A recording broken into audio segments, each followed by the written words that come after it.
Okay, Henry, let me take you back to 1963. And tell me where you were and what you did the day Kennedy came. The day that President Kennedy came to San Antonio, I was a student at Central Catholic High School, senior. And they took the entire student body the 4 blocks over to Broadway to stand along Broadway and wait for the presidential motorcade. President Kennedy came through, and the surprising thing to me was the shock of hair that he had, and it was sort of blowing as the car moved by. All the other political celebrities, Governor Conley, Henry B. Gonzalez, Senator Yarborough, all in the cars. And so it was a slow-moving motorcade. We got a good look at him. He waved at us, group of Catholic schoolboys. And then he went on to Brooks Air Force Base, where he made a speech on the space program. And that was appropriate because the School of Aerospace Medicine was at Brooks. And that was where they trained the astronauts in those days. And he made a speech on the goals of getting to the moon. And then he boarded the plane, I believe went to Houston that evening, and flew to Fort Worth to get ready for his day in Dallas the next day.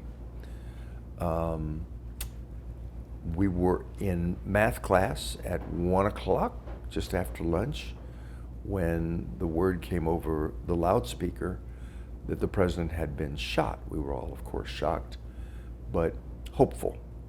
This was in a school of mostly Irish brothers who were our teachers.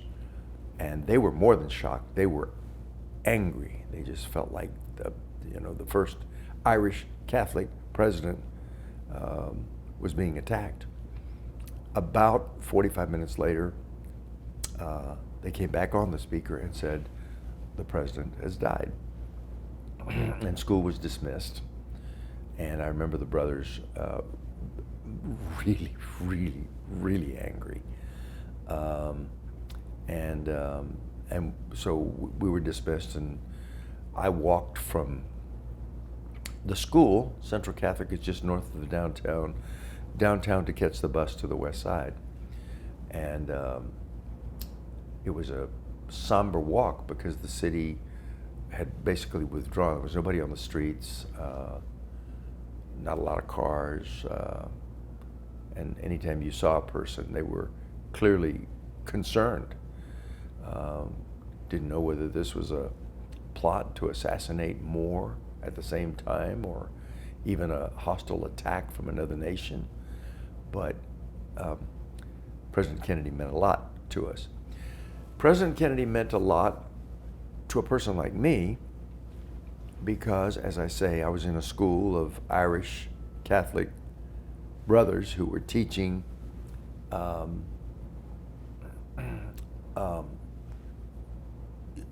duty and responsibility, and President Kennedy was the epitome of that. He was also a Democrat, and our neighborhood was Democratic. He was strongly supported by Congressman Gonzalez, who was the stellar political figure of our community.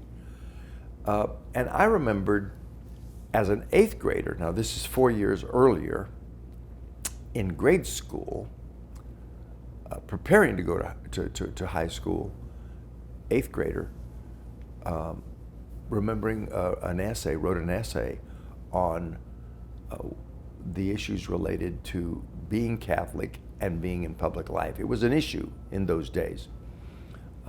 President Kennedy was attacked by many on the issue of, would he take orders from Rome? Would he take orders from the Pope as opposed to the U.S. Constitution and the American voters?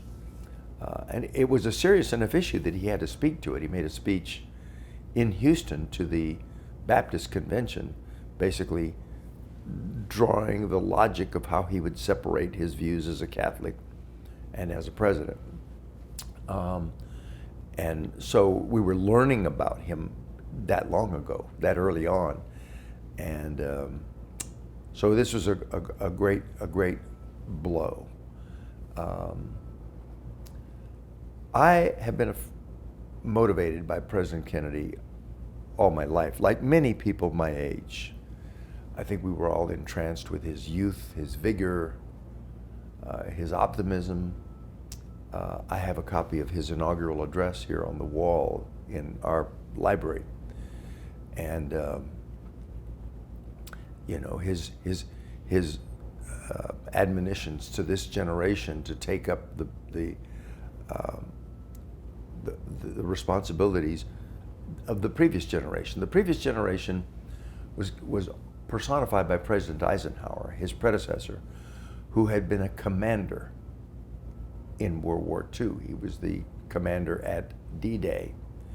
So a generation older than President Kennedy, who was a PT boat commander in World War II, but a good 20 or 25 years younger.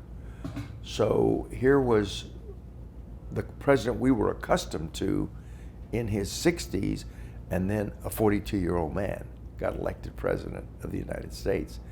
All of that youth, all of that energy, all of that glamour, beautiful wife and young children, and we all sort of grew up with the pictures of John and Caroline in the Oval Office, under his desk, playing in the Oval Office.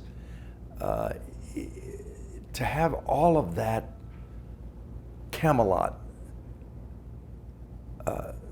destroyed on a single day, it was particularly painful to me that it was in Texas.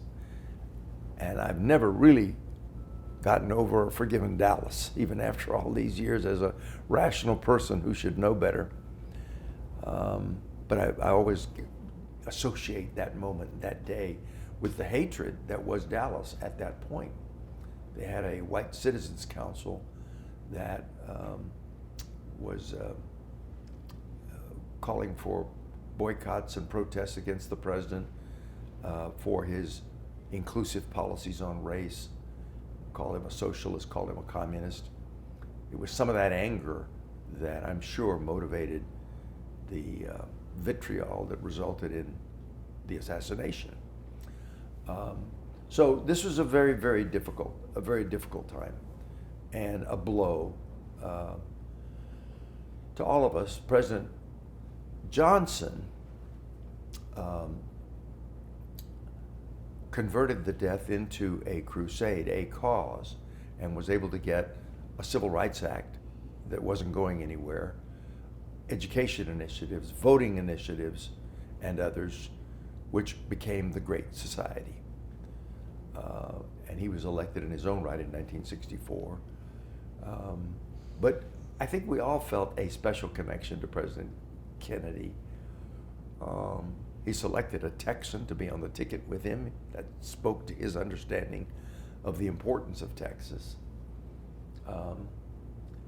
And I don't think we've ever been able quite to elicit the same amount of adoration, if you will, for a political figure after President Kennedy was taken from us in that way. How did you feel that day going out and standing on Broadway? Tell me how you were feeling then as a Catholic. Well, I think mostly what I felt was obviously admiration and excitement about seeing the president, but also a bit of curiosity, to see a human being who'd gotten that level of adulation around the world in our neighborhood was a kick. And so it was something to remember. And of course the next day was, after you've been at that level and then the next day are crushed.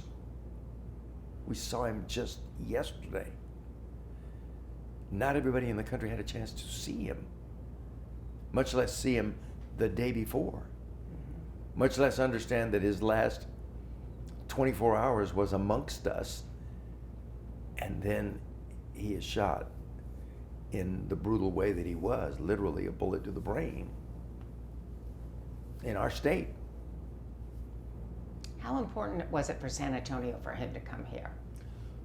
Well, I think we're lucky that he came here on his last full day on Earth. There's no way that could have been programmed. There's no way that could have been anticipated.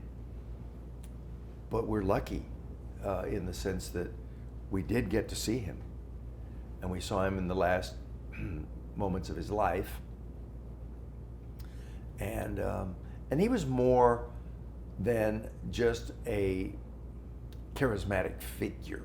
It was more than seeing a movie star, because he carried with him the authority of the nation, the President of the United States, the power to get things done. And he used that power to say, we're going forward. We're building on what's been existed before, but we're going forward bravely into new leadership in the world, standing for democracy around the world, inclusion in the United States. The combination of that forward drive intended to be for everyone and the charisma of the man himself was a very powerful thing. So I think we were fortunate to be able to see him the day before. Sometimes I feel in my own life a little bit like Forrest Gump, in that I've had the opportunity to see a lot of important things, more than most perhaps, and that was one of them. To see President John F. Kennedy with my own eyes the day before he was gone. That's a powerful thing to live with. And how did he influence you in your political career, in your life? Well, I think there were a number of converging things that shaped my political outlook and public life. One of them clearly was President Kennedy. Another was Dr. King. Another was Congressman Henry B. Gonzalez. Another was the Times. In 1968, 5 years later, I was a senior at A&M. And the Vietnam War was raging. The protests were in the streets. The cities were burning, particularly after the assassination of Dr. King, and then the assassination of Bobby Kennedy just 2 months later. Election year. And I knew that I had wanted to be in some kind of public service. I frankly thought it would be the military or the Foreign Service, something institutional of that nature. But after that, it just dawned on me, there's a noble life to be lived trying to make the country better at the city level. And there were heroes like John Lindsay, the mayor of New York during that time, and others. Dr. King, of course, setting out the vision of a fair and equal society. All of that went into the mix, and that was the mix that enabled me to spend my whole life working in cities and for a better society. Very few people who can say they've been fortunate enough that what they set out to study in college is what they're basically still doing at 76 years of age. And I think certainly President Kennedy was one of the major forces. Why? Because he was so positive, he was so optimistic, he was so energetic about what we can do. It's almost an old-fashioned view now. Not all Americans believe anymore that we can, that we should try. Basically, if not us, then who? Of course, we must. That was the Kennedy ethic. And we could use a little more of it now. Amen. Okay, Henry, thank you. That was wonderful. Okay. Yes. I was in third grade Yeah? in a Catholic school. Do you remember it? Yes. So there's President Kennedy.